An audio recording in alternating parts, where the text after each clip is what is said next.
Let's just go real quick. There's this piece in the Black Agenda report. It's really smart. Failures of the U.S. left. The U.S. left completely ignores, conveniently ignores that, and you can't be a socialist and not be an anti-imperialist. And they go on actually to talk very specifically really about some of this kind of relationship of sort of like branding of certain kinds of politics domestically that can get completely divorced from the U.S. global role. And it was a very smart piece in the Black Agenda report that I recommend people check out. All right. I would just make a quick point about progressive versus socialist, is that progressive is mainly kind of socialist light that's okay with empire. I mean, look, what is the origin of the word progressive, right? Like, we got to be really clear here. I think there's a great debate between a realization. What Bernie Sanders is doing at his best, and what the Sanders campaign is doing at their best, is they're really following the lead of A. Philip Randolph. A. Philip Randolph is one of the most important leaders in American history. And A. Philip Randolph and MLK with the Jobs for Justice, what was that battle? End and dismantle American apartheid, establish equal rights, which is obviously an ongoing struggle and fight, and then recognize, out of the New Deal, we have the beginnings of a social democracy and a labor democracy here. We need to, again, end apartheid in that and have everybody participate in it.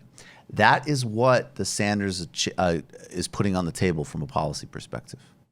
That's what's happening. So that's the tradition that it's attempting to emulate. That, and to me, of course, I think A. Philip Randolph is the finest American political tradition imaginable. That's my opinion.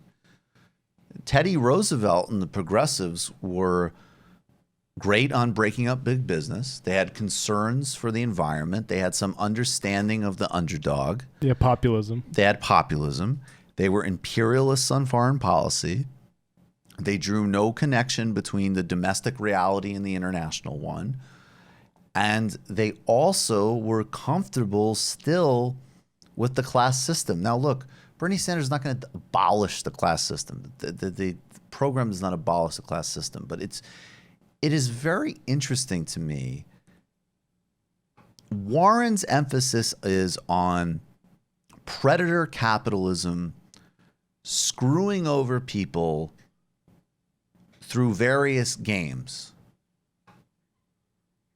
and asymmetric outcomes.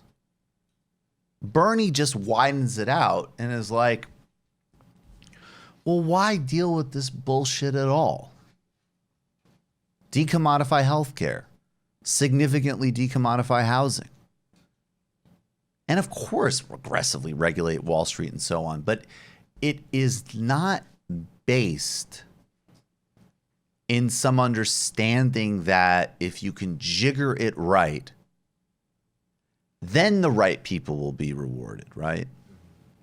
So I think that gets increasingly clear, especially with her kind of, what Anna talked about, the ongoing equivocating about Medicare for all. Look, it's a real choice, guys.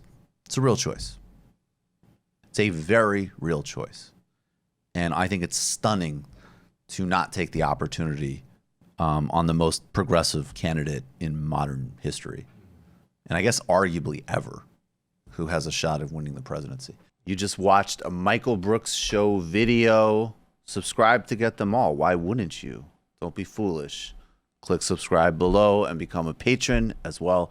Patreon.com/TMBS. Thanks, everybody.